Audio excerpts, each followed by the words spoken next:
suis Fanny, co-gérante du food truck végétarien et locavore La Green Cantine depuis juin 2017.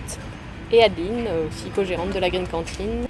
Ce qui nous a amené à créer notre food truck, c'est qu'avant tout, on aime bien manger et on aime manger des bons produits.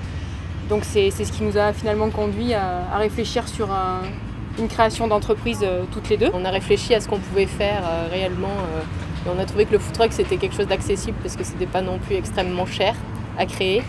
On a deux profils différents mais qui sont très complémentaires.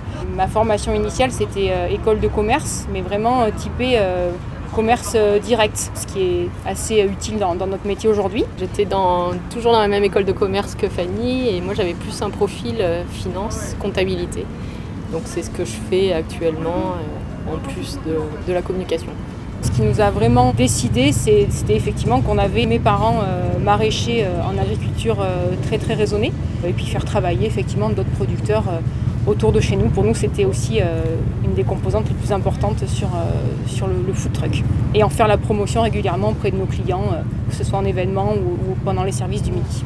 On avait le désir de construire une carte originale, justement qui allait à l'encontre de l'image un peu rébarbative du végétarisme, en s'inspirant des tendances street food qu'on peut trouver un peu partout, tout en respectant les saisons. Ce qu'on propose sur notre carte, vraiment, ce sont des classiques de la street food, mais revisités à la mode végétarienne. On peut être amené à faire un kebab végétarien, mais aussi, Adeline, elle avait apporté l'idée du hot dog. Oui.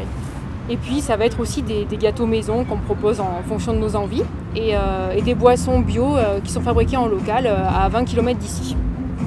Vous avez choisi d'utiliser que des produits locaux, à 90% à peu près de tous nos produits, parce que ça permet de faire vivre des commerçants locaux ou des maraîchers locaux et qu'il faut manger des bons produits et qu'on en a plein dans nos régions et dans toutes les régions de France et dans toutes les régions du monde, il y a des produits qu'on peut utiliser.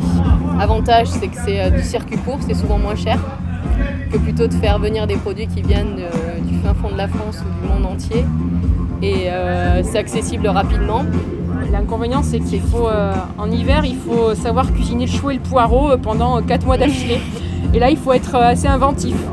Il y a plusieurs conseils qu'on pourrait donner. D'abord, c'est se démarquer.